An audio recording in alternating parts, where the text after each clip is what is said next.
Hello friends, welcome back to my channel. Chakri పర్సులో ఉన్న తన చిన్ననాటి ఫోటోని చూసి గుండె పగిలి నిజం తెలుసుకున్న మహాలక్ష్మి. అసలు ఏం జరిగింది? చక్రి దగ్గర మహాలక్ష్మి చిన్ననాటి ఫోటో ఉండడం ఏంటి తెలుసుకోవాలి అంటే ఈ వీడియోని చివరి వరకు చూడండి. ఇక వీడియోలోకి వెళ్ళినట్లయితే మహాలక్ష్మి కన్నా ఇద్దరూ కలిసి కేశవ బైక్ మెకానిక్ షాప్ దగ్గరికి వెళ్తూ ఉంటారు. కన్నా మహాని తీసుకెళ్తూ ఉంటే ఇక మహా అయితే చిత్రంగా అటు ఇటు చూస్తూ ఉంటుంది. ఏంట్రా, నన్ను ఎక్కడికి తీసుకెళ్తున్నావు? మీ అన్నయ్య పనిచేసే దగ్గరికి అని చెప్పి ఎక్కడెక్కడికో తీసుకెళ్తున్నావేంటి అని అనగానే, అయ్యో వదిన, మా అన్నయ్య పనిచేసేది ఇక్కడే అని అంటూ ఉంటే, అంటే మీ అన్నయ్య పనిచేసే ఆఫీస్ ఇక్కడే ఉందా అని అనగానే కన్నా నవ్వుతూ ఉంటాడు. ఏంట్రా నవ్వుతున్నావు అని అంటూ ఉంటే, ఏం లేదు వదినా, నేనెందుకు నవ్వానో ఇంకా సేపట్లో నీకే అర్థమవుతుంది రా అని అంటూ ఉంటే ఇక మహా ఇంకా ఎంత దూరం కన్నా అని అంటుంది. వచ్చేసింది వదినా అని కన్నా అయితే నేరుగా కేశవ పనిచేసే బైక్ మెకానిక్ షాప్ దగ్గరికే తీసుకెళ్ళి ఆపుతాడు. ఇక మహా, ఏంట్రా ఇక్కడ ఆపావేంటి, పద అని అంటూ ఉంటే, మనం రావాల్సిన చోటు వచ్చేసింది వదినా అని కన్నా అంటాడు. మహా అయితే అటు ఇటు చూస్తూ ఉంటుంది. ఏం మాట్లాడుతున్నావు కన్నా? ఇక్కడ ఆఫీస్ లాంటివి ఏమీ లేవు కదా, మరి మీ అన్నయ్య ఎక్కడ పనిచేస్తున్నాడు అని మహా అనేసరికే, మా అన్నయ్య పనిచేసే ఆఫీసు ఇదే వదినా అని అక్కడే ఉన్న బైక్ని మెకానిక్ షెడ్ చూపిస్తాడు. అది చూసి మహా ఒక్కసారిగా షాక్ అయిపోతుంది. ఏంటి కన్నా, అంటే మీ అన్నయ్య అని అనగానే, అవునదినా, మా అన్నయ్య బైక్ మెకానిక్ చేస్తూ ఉంటాడు. ఇదే మా అన్నయ్య పనిచేసే షాప్. చూశారు కదా పాపం, మా అన్నయ్య షెడ్లో ఎన్ని బండ్లున్నాయో వాటి జీవితాలన్నీ రోజు మా అన్నయ్యే చదువుతూ ఉంటాడు, అందుకే అలా చెప్పాను అని కన్నా అనగానే మహా షాక్ అయిపోతాడు. అప్పుడే షెడ్లో పనిచేసే చోటు అక్కడికి వచ్చి మహాని కన్నాని చూస్తాడు. ఇక చోటు, కన్నా ఈ కన్నాతో వచ్చిందంటే ఈ అమ్మాయి ఖచ్చితంగా వదినమ్మయ్యే ఉంటుంది అని అనుకొని, అన్నా బ్రో అని కేశవని పిలుస్తూ ఉంటాడు. ఇక అప్పుడే కేశవ, ఏంట్రా అలా అరుస్తున్నావు అని అనగానే, అన్నా మన షాప్కి ఎవరొచ్చారో చూడు అని అనగానే, ఎవర్రా అని కేశవ అయితే ఆయిల్ అంటిన బట్టలతోనే బయటికి వస్తాడు. కేశవ బయటికి వచ్చేసరికి అక్కడ మహా కన్నా ఉంటారు. వాళ్ళని చూసి కేశవ ఒక్కసారిగా షాక్ అయిపోతారు. ఇక మహా అయితే కేశవని చూస్తూ ఉంటుంది. కేశవ, ఇదేంటి ఈ కన్నగాడు తనని ఇక్కడికి తీసుకొచ్చాడు అని అనుకుంటూ ఉంటే, రే కన్నా, ఏంట్రా తనని ఇక్కడికి ఎందుకు తీసుకొచ్చావు అని అనగానే, అన్నా నువ్వు ఏం పని చేస్తావని అడిగింది, అందుకే వదినకి నువ్వు ఏం పని చేస్తావో చెప్పే కంటే చూపిస్తే బాగుంటుందని ఇక్కడికి తీసుకొచ్చాను అని అనగానే ఇక కేశవ అయితే చాలా ఇబ్బంది పడుతూ ఉంటాడు. అది అని మహాతో చెప్తూ ఉంటే, మీరెందుకండి ఏదో అబద్ధం చెప్పినట్టు అలా ఇబ్బంది పడుతున్నారు? అయినా తప్పు చేసింది మీరు కాదు, మీ గురించి గొప్పలు చెప్పి మీ అన్నయ్య చేశాడు తప్పు అని మహా అంటూ ఉంటే ఇక కన్నా, వదినా మీరు నాకు మాట ఇచ్చారు, నిజం చెప్తే చక్రి అన్నయ్యతో గొడవ పడను అని, మళ్ళీ మాట తప్పొద్దు అని అనగానే, తప్పనిలేరా అని మహా అంటుంది. అప్పుడే కేశవ, చూడండి మేము చేసేది ఇదే పని, వాడు మీతో మా గురించి గొప్పలు చెప్పింది మిమ్మల్ని మోసం చేయాలని కాదు, మీ ముందు మేము మా కుటుంబం తక్కువ ఉండకూడదు అని వాడు అలా చెప్పి ఉంటాడు, కానీ వాడికి వేరే ఉద్దేశం లేదండి, పైకి అలా కనిపిస్తాడు కానీ వాడు చాలా మంచోడు అని అంటూ ఉంటే, ఎలా అండి మీరు ఆ చక్రి గురించి ఇంత పాజిటివ్గా ఆలోచిస్తున్నారు?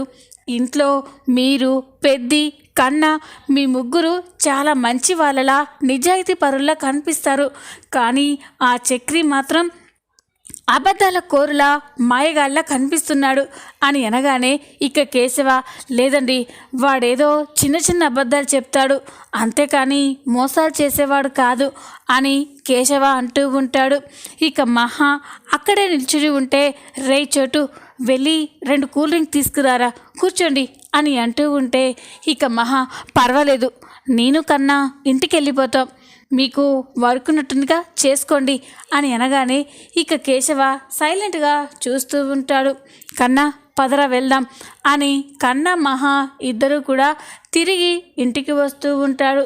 మహా అయితే చక్రి తనతో చెప్పిన అన్ని విషయాలు గుర్తు చేసుకుంటూ ఉంటుంది. ఒక మనిషి ఇన్ని అబద్ధాలు చెప్పగలరని మీ అన్నయ్యని చూశాకే అర్థమైంది కన్నా అని అంటూ ఉంటే కన్నా వదిన మా అన్నయ్య మీద కోపం వచ్చిందా అని అంటాడు. కోపం రాకుండా ఎలా ఉంటుంది కన్నా, కేవలం పెద్ద విషయంలోనే అబద్ధం చెప్పాడు అనుకున్నాను. మీ కేశవ అన్నయ్య విషయంలో నీ విషయంలో కూడా మీ అన్నయ్య అన్ని పచ్చి అబద్ధాలే చెప్పాడు అని మహా అంటూ ఉంటే ప్లీజ్ వదినా అన్నయ్య మీద కోపడకండి, అన్నయ్య మీకోసమే ఇవన్నీ చేసి ఉంటాడు అని కన్నా అంటూ ఉంటే ఇక మహా ఆలోచిస్తూ ఉంటుంది. అసలు మేమిద్దరం ముందు నుండి ఫ్రెండ్స్ లాగే ఉన్నాం కదా, మరి నా కోసం ఇన్ని అబద్ధాలు చెప్పాల్సిన అవసరం చక్రికేంటి అని మహా అనుకుంటూ ఉంటుంది. ఇక రాత్రి కాగానే అందరూ ఇంట్లో ఉండగా అప్పుడే చక్రి చాలా సంతోషంగా ఇంటికి వస్తాడు. చక్రిని చూసి మహా అయితే చాలా కోపంగా రగిలిపోతూ ఉంటుంది. కేశవ గురించి కన్నా గురించి చక్రి చెప్పిన అబద్ధాలన్నీ గుర్తుకు వచ్చి కోపంగా చూస్తూ ఉంటే ఇక చక్రి అయితే భయపడిపోతాడు. ఏంటిది మింగేసేలా అలా చూస్తుంది, ఇంకా మనం చెప్పిన అబద్ధాలు ఏమైనా బయటపడి ఉంటాయా అని భయపడుతూ ఉంటాడు. మహా దగ్గరికి వచ్చి ఏంటండి అలా చూస్తున్నారు, మింగేస్తారా ఏంటి అని అనగానే ఇక మహా అయితే కోపంగా చూస్తూనే ఉంటుంది. ఏమైందో చెప్పండి, నాకు టెన్షన్తో భయం వేస్తుంది అని అంటూ ఉంటే అప్పుడే కన్నా అక్కడికి వచ్చి అన్నయ్య నువ్వు కేశవాన్నయ్య గురించి నా గురించి గొప్పలు చెప్పావంట కదా, నన్ను ఫారెన్ పంపించాలని పెద్ద చదువులు చదివించాలని అవన్నీ చెప్పావంట కదా అని అంటూ ఉంటే అయితే అని అనగానే ఈరోజు నువ్వు చెప్పినవన్నీ అబద్ధాలని వదినమ్మకి తెలిసిపోయింది అని చెప్పగానే చక్రి ఒక్కసారిగా షాక్ అయిపోతాడు. మహా అయితే కోపంగా చూస్తూ ఉంటుంది. ఇక చక్రి రేయ్ అవన్నీ తనకెలా తెలిసారా అని అనగానే నేనే చెప్పానన్నయ్య, కాదు కేశవ అన్నయ్య గురించి అయితే డైరెక్ట్గా తీసుకెళ్ళే చూపించాను అని అనగానే చక్రి షాక్ అయిపోతాడు. ఇక మహా కోపంగా చూస్తూ ఉంటే చక్రి ఎక్కడికొచ్చి ఏమండి సారీ అండి అని అంటూ ఉంటే ఇన్ని రోజులు మీరు కొన్ని అబద్ధాలే చెప్పారనుకున్నాను, కానీ మీ నోరు తెరిస్తే అన్ని అబద్ధాలని నాకు ఇప్పుడే అర్థమైంది అని ఇక మహా అయితే కోపంగా వెళ్ళిపోతుంది. ఇక చక్రి అయితే ఏం చేయాలరా నాయన, ఒక తప్పు తర్వాత ఒకటి బయటపడుతున్నాయి అని ఇక చక్రి బాధపడుతూ ఉంటాడు. ఇంతలోనే ఉదయం అవుతుంది. అందరూ హాల్లోనే ఉండగా అప్పుడే నారాయణ ఏదో సంచిలో తీసుకొస్తూ ఉంటాడు. అది చూసి మాధవ చక్రి కేశవ అందరూ కూడా ఆశ్చర్యంగా చూస్తూ ఉంటాడు. ఇక కన్నా ఆ సంచిలో ఏంటి అని అనగానే నీకెందుకురా అని నారాయణ పక్కన పెడతాడు. తనతో తెచ్చిన మేకులని అక్కడే ఉన్న సొత్తి తీసుకొని గోడకి బిగిస్తూ ఉంటాడు. అది చూసి అందరూ కూడా ఆశ్చర్యంగా చూస్తూ ఉంటారు. ఇక కేశవ ఇప్పుడు గోడకి మేకులు ఎందుకు కొడుతున్నావు అని అనగానే ఇక నారాయణ ఎందుకో నీకు అర్థమవుతుంది ఆగు, ఇంట్లో ఇంతమంది ఉన్నారు, ఎవరికి కూడా నాకొచ్చినన్ని తెలివితేటలు లేవు, పేరుకి పెద్ద గొప్పలు చెప్పుకుంటారు అని అంటూ ఉంటే ఇక కన్నా ఇప్పుడు నువ్వు అంత గొప్ప పని ఏం చేసావో అని అనగానే రే చూడరా అని నారాయణ అంటూ ఉంటాడు. నారాయణ గోడకి మేకులు బిగించి మహా చక్రిల రిసెప్షన్ ఫోటో ఫ్రేమ్ని అక్కడ బిగిస్తాడు. అది చూసి ఇంట్లో వాళ్ళంతా ఒక్కసారిగా షాక్ అయిపోతారు. వాళ్ళ family photo Chakri మహల reception photo అక్కడ ఫ్రేమ్ పట్టించి ఉండడం చూసి మహా మాధవ అయితే ఒక్కసారిగా షాక్ అయిపోతారు. ఆ ఫోటో ఫ్రేమ్లు చూసి కేశవ, కన్నా, చక్రీలైతే చాలా సంబరపడిపోతూ ఉంటారు. ఇక అప్పుడే మాధవ, ఏంటి నాన్న, ఏం చేస్తున్నావు నువ్వు అని అనగానే, ఏంట్రా నేనేదో చేయరాని ఘోరం చేసినట్టు అలా మాట్లాడుతున్నావేంటి? మన ఇంట్లో ఆడపిల్ల ఉండదని, మన ఇంట్లో వాళ్ళకి పెళ్ళి కాదని బయట వాళ్ళు నానా మాటలు అనుకుంటున్నారు. ఇప్పుడు ఎవరైనా ఆ మాట అనాలి, ఈ ఫోటోలను చూపించి వాళ్ళకి బుద్ధి చెప్తాను అని నారాయణ అంటూ ఉంటే ఇక మహా అయితే షాక్ అయిపోయి చూస్తూ ఉంటుంది. చక్రి మనసులో నవ్వుకుంటూ, నా ప్లాన్ వర్కౌట్ అయిందన్నమాట. ఆ ఫోటో ఇక్కడ ఉంది అంటే నాకు తనకి పెళ్ళయిందని తనకి ఎప్పుడు గుర్తొస్తుంది అని చక్రి అయితే మనసులో సంబరపడిపోతూ ఉంటారు. నారాయణ అలా చేయడం చూసి కేశవ, కన్నా అయితే చాలా సంతోషపడతారు. ఇక కేశవ, ఇన్నాళ్ళకి ఒక గొప్ప పని చేశావు అని సంతోషపడుతూ ఉంటాడు. ఇక మహా కోపంగా ఇంట్లోకి వెళ్ళగానే మాధవ కూడా షాక్ అయిపోయి చూస్తూ ఉంటాడు. మహా ఇంట్లోకి వెళ్ళి బాధపడుతూ ఉంటే అప్పుడే చక్రి మహా దగ్గరికి వెళ్తాడు.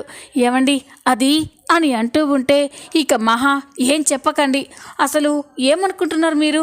నన్ను పర్మనెంట్గా ఈ ఇంట్లోనే మీకు భారీగా ఉంచాలనుకుంటున్నారా అని అనగానే ఇక చక్రి, అదే కదా నేను అనుకునేది అని అనుకుంటూ ఉంటాడు. ఏంటి అని అనగానే, అయ్యో నన్నంటారేంటండి, మా నాన్నేదో మనం నిజంగానే పెళ్లి చేసుకున్నామని ముచ్చటపడి ఫోటో ఫ్రేమ్లు తీసుకొచ్చాడు, దానికి నన్నేం చేయమంటారు? ఆయనకి అసలు నిజం తెలియదు కదా అని చక్రి అంటూ ఉంటే అప్పుడే మాధవ అక్కడికి వస్తాడు. అమ్మ మహాలక్ష్మి, నువ్వు ఎంత బాధపడుతున్నావో అర్థమైంది, కానీ నాన్నకి తెలియదు కదమ్మా, ఆయన సంతోషం కొద్దీ అలా చేశారంతే, నువ్వేం బాధపడకమ్మా అని అంటూ ఉంటే, బాధపడకుండా ఎలా ఉండమంటావు పెద్ది? నేను ఇప్పటి వరకు ఇతను కట్టిన తాళిని నా గుండెలపైనే మోస్తున్నాను. మాది ఒక బొమ్మ పెళ్ళి లాంటిదని నేను అనుకుంటూ ఉంటే ఇప్పుడు హాల్లో మా ఇద్దరిది నిజమైన పెళ్ళే అని ఫోటో ఫ్రేమ్లు ఉన్నాయి. అవి చూసినప్పుడల్లా నాకు ఎలా ఉంటుంది అని మహా బాధపడుతూ ఉంటే, నీ బాధని అర్థం చేసుకోగలనమ్మా, కానీ అవి శాశ్వతంగా అక్కడ ఎప్పటికీ ఉండిపోవు. తప్పకుండా ఏదో ఒకరోజు నేను ఆ ఫోటోలని తీసేస్తానమ్మా అని అనగానే ఇక చక్రి షాక్ అయిపోతాడు. నాకు శత్రువులంటూ ఎవరో లేరన్నా, నువ్వే అని చక్రి మనసులో అనుకుంటూ ఉంటే, అన్నయ్య అని అంటూ ఉంటే, నువ్వు ఆగరా అని మాధవ చక్రిని ఆపుతూ ఉంటాడు. ఇక మాధవ మహాకి ధైర్యం చెప్తూ, చూడమ్మా, అదేదో ఒక్క ఫోటో ఫ్రేమ్ లాగే చూడు, అంతేకాని మీకు పెళ్ళయిందన్న ఫోటో ఫ్రేమ్ లాగా చూడొద్దు. ఖచ్చితంగా తొందరలోనే ఆ ఫోటో ఫ్రేమ్లు అక్కడి నుంచి నేనే తీసేస్తాను అని అనగానే ఇక మహా, నిజంగాన పెద్ది అని అంటుంది. అవునమ్మా అని మాధవ చెప్పగానే, థ్యాంక్స్ పెద్ది అని మహా మాధవకి థ్యాంక్స్ చెప్తూ ఉంటుంది. ఇదంతా చూసి చక్రి అయితే చాలా కోపంగా చూస్తూ ఉంటాడు. ఇంతలోనే రాత్రి అవుతుంది. రాత్రి కాగానే మహా తనకి చిన్నప్పటి జ్ఞాపకాలు గుర్తుకు వస్తూ ఉంటాయి. తన ఫోన్లో ఉన్న ఒక ఫోటోని అదే పనిగా చూస్తూ చాలా బాధపడుతూ ఉంటుంది. తన ఫోన్లో చిన్నప్పటి తన ఫ్రెండ్ ఒకతన్ని చూస్తూ మహా అయితే ఎమోషనల్ అయిపోతూ ఉంటుంది. ఎక్కడున్నావు? ఈరోజు నువ్వు నా పక్కనుంటే ఎంతో ధైర్యంగా ఉండేది. నా కష్టాలను చెప్పుకోవడానికి పెద్ది ఉన్నాడు, కానీ నీ అంత స్నేహంగా అతనితో అన్నీ చెప్పుకోలేను కదా. ఎక్కడున్నావు? మళ్ళీ జీవితంలో మనిద్దరం కలుస్తామా? ఎప్పటికైనా మన స్నేహం నిజమైంది అయితే మళ్ళీ మనం కలుస్తామన్న ఆశతోనే బ్రతుకుతున్నాను అని ఇక ఆ ఫోటోలో ఉన్న ఒక చిన్న అబ్బాయి ఫోటోను చూస్తూ చాలా ఎమోషనల్ అయ్యి కన్నీళ్ళు పెట్టుకొని బాధపడుతూ ఉంటుంది. ఈరోజు ఎవరు నా పక్కన లేకపోయినా నువ్వుంటే నేను చాలా ధైర్యంగా ఉండేదాన్ని. చిన్నప్పుడే నాకు ఈ ప్రపంచాన్ని జయించేంత ధైర్యాన్ని ఇచ్చావు. ఇప్పుడు నేను ఇన్ని కష్టాల్లో ఉన్నాను, ఖచ్చితంగా నువ్వు నా పక్కనుంటే నేను సంతోషంగా ఉండేదాన్ని అని మహా అయితే చాలా ఎమోషనల్ అయి కన్నీళ్ళు పెట్టుకుంటూ ఉంటుంది. అప్పుడే చక్రి అక్కడికి వచ్చి, ఏంటి ఆ ఫోన్లో ఎవరి ఫోటోని చూసి అంతలా బాధపడుతుంది అని చక్రి మహా దగ్గరికి వెళ్తూ ఉంటే అప్పుడే మహా తన ఫోన్ని పక్కన పెట్టేస్తుంది. ఏంటి, ఏం కావాలి అని అనగానే, ఏం లేదండి, మీరు ఏ విషయం గురించో బాధపడుతున్నారని అని అనగానే, మీరు వచ్చి ఓదార్చడానికి వచ్చారా అని అనగానే, అవునండి అని అంటాడు. అవసరం లేదు, మీ ఓదార్పు యాత్రలు మాకేం అక్కర్లేదు అని అంటూ ఉంటే, ఇంకేమైనా కావాలా అండి అని అడుగుతాడు. మీరు ఇక్కడి నుంచి వెళ్తే నేను కాస్త ప్రశాంతంగా ఉంటాను, వెళ్ళండి అని అనగానే ఇక చక్రి అయితే భయపడిపోయి అక్కడి నుంచి వెళ్ళిపోతాడు. మహా చాలా బాధపడుతూ ఉంటుంది. చక్రి బయటికి వచ్చి తనకు కూడా ఏం చేయాలో అర్థం కాక పెరట్లో కూర్చొని తన ఫోన్లో ఉన్న చిన్నప్పటి ఫోటోని చూస్తూ చాలా బాధపడుతూ ఉంటాడు. మహాలక్ష్మి ఫోన్లో ఏ ఫోటో అయితే ఉందో చక్రి ఫోన్లో కూడా అదే ఫోటో ఉంటుంది. అంటే మహాలక్ష్మి చిన్ననాటి స్నేహితుడు చక్రి. ఆ విషయం తెలియక మహా చక్రిని బాధ పెడుతూ ఉంటుంది. చక్రికి కూడా మహా తన చిన్ననాటి స్నేహితురాలని తెలియక తను మహాని ప్రేమిస్తూనే ఉంటాడు. ఇక చక్రి తన ఫోన్లో చిన్నప్పటి ఫోటోని చూస్తూ చాలా బాధపడుతూ ఉంటాడు. ఎక్కడున్నావు చిట్టి, చిన్నప్పుడు మనిద్దరం సరదాగా ఆడుకునే వాళ్ళం, ఒకరి గురించి ఒకరం అర్థం చేసుకొని అన్ని విషయాలు షేర్ చేసుకునే వాళ్ళం. ఇప్పుడు ఒక ఆడపిల్ల మనసు ఎలా ఉంటుందో నాకు అస్సలు తెలిసి చావడం లేదు. ఒకసారి ఒకలా మహాలక్ష్మి మారిపోతుంది. అసలు మీ ఆడవాళ్ళ మనసు ఎలా ఉంటుందో తెలుసుకోవాలి అంటే ఎవరిని అడగాలి? ఇప్పుడు నువ్వు నా పక్కన ఉంటే మహాలక్ష్మి మనసు ఎలా ఉంటుందో నువ్వు నాకు చెప్పేదానివి. మహాలక్ష్మిని నన్ను దగ్గర చేయడానికి అందరికంటే నువ్వే ఎక్కువ ప్రయత్నించేదానివి. నువ్వు నా పక్కన లేకపోవడం నేను చాలా బాధపడుతున్నాను చిట్టి అని ఇక చక్రి అయితే చాలా ఎమోషనల్ అయి ఆ ఫోటోలో ఉన్న ఆ చిన్న పాపని చూస్తూ చాలా బాధపడుతూ ఉంటాడు. మళ్ళీ మనం కలిసే రోజంటూ వస్తుందా అని చక్రి ఎమోషనల్గా బాధపడుతూ ఉంటాడు. ఇంతలోనే ఉదయం అవుతుంది. ఉదయం కాగానే మహాలక్ష్మి రెడీ అయ్యి ఎక్కడికో బయలుదేరుతూ ఉంటుంది. అప్పుడే మాధవ, ఎక్కడికమ్మా ఇంత హడావుడిగా రెడీ అవుతున్నావు అని అనగానే, పెద్ది మీకు చెప్పలేదు కదా, ఇక్కడ దగ్గరలో ఒక కంపెనీలో ఇంటర్వ్యూ ఉందని చెప్పారు. నేను ఆ ఇంటర్వ్యూకి వెళ్తున్నాను పెద్ది, ఎలాగైనా అక్కడ జాబ్ సంపాదిస్తాను అని అనగానే ఇక పెద్ది చాలా సంతోషపడతాడు. మంచి వార్త చెప్పావమ్మా, అయినా నీ సర్టిఫికేట్స్ అని అంటూ ఉంటే, పర్లేదు పెద్ది, వాళ్ళు ఇంటర్వ్యూ చేస్తానంటున్నారు. వాళ్ళ ఇంటర్వ్యూలో చాలా టఫ్ క్వశ్చన్సే అడుగుతారు. వాటికి నేను ఆన్సర్ చేస్తే చాలు, నా సర్టిఫికేట్స్తో వాళ్ళకి పనేం లేదంట, అన్నీ తెలుసుకునే వెళ్తున్నాను పెద్ది అని అనగానే ఇక మాధవ అయితే చాలా సంతోషపడతాడు. ఇక మాధవ, ఖచ్చితంగా ఈ ఉద్యోగం నీకు వస్తుందమ్మా అని అనగానే, థ్యాంక్స్ పెద్ది, వెళ్ళొస్తాను అని మహా వెళ్తూ ఉంటే అప్పుడే చక్రి, నేను డ్రాప్ చేస్తాను అని అంటాడు. అక్కర్లేదు, నేను ఆటోలో వెళ్తాను అని అనగానే ఇక మాధవ, ఆటోని నమ్ముకొని వెళ్ళడం మంచిది కాదమ్మా, ఒక్కొక్కసారి ఆటో టైంకి తీసుకువెళ్ళకపోవచ్చు, వాడు నిన్ను డ్రాప్ చేస్తానంటున్నాడు కదా, వెళ్ళమ్మా అని అనగానే ఇక మహా కూడా సరే అంటుంది. ఇక చక్రి మహాని బైక్ పైన తీసుకెళ్తూ ఉంటే ఇక చక్రి మహాతో మాట్లాడుతూ ఉంటాడు. మీరేం టెన్షన్ పడకండి, ఈ జాబ్ మీకు ఖచ్చితంగా వస్తుంది అని అనగానే, అది నాకు తెలుసు, మీరేం చెప్పనవసరం లేదు అని మహా కోపంగా అంటుంది. వామ్మో, ముట్టుకుంటే షాక్ కొడుతుంది అని చక్రి భయపడిపోతూ ఉంటాడు. ఇంతలోనే చక్రికి తన ఫ్రెండ్ కాల్ చేస్తాడు. ఇక చక్రి బైక్ పైన డ్రైవ్ చేస్తూ అలాగే ఫోన్ మాట్లాడుతూ ఉంటే మహాకి చాలా కోపం వస్తుంది. ఇక ఒక్కసారిగా చక్రి దగ్గర ఉన్న ఫోన్ లాక్కుంటుంది. అయ్యో ఏంటండి, మా ఫ్రెండ్ ఫోన్ చేశాడు అని అనగానే, చూడండి, ఇలా డ్రైవ్ చేస్తూ ఫోన్ మాట్లాడడం మంచిది కాదు అని అనగానే, పర్వాలేదండి అని అంటాడు. చూడండి, మీరు ఒక్కరున్నప్పుడు ఎలాగైనా వెళ్ళండి, కానీ మీ పక్కన నేనున్నాను, జాగ్రత్తగా ఉండాలి అని అనగానే చక్రి షాక్ అయిపోతాడు. అంటే ఏంటండి, నేనేమైపోయినా పర్వాలేదు కానీ మిమ్మల్ని మాత్రం సేఫ్గా తీసుకెళ్ళాలనా అని అనగానే, ఎవరి జాగ్రత్త వాళ్ళకు ఉంటుంది అని మహా అంటుంది.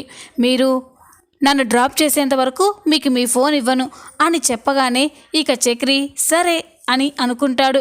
ఇక చక్రి మహాని కంపెనీ దగ్గర డ్రాప్ చేసి, సరేనండి, ఆల్ ది బెస్ట్, మళ్ళీ మిమ్మల్ని పికప్ చేసుకోవడానికి వస్తాను అని అనగానే మహా సైలెంట్గా చక్రి ఫోన్ ఇవ్వకుండానే వెళ్ళిపోతూ ఉంటుంది.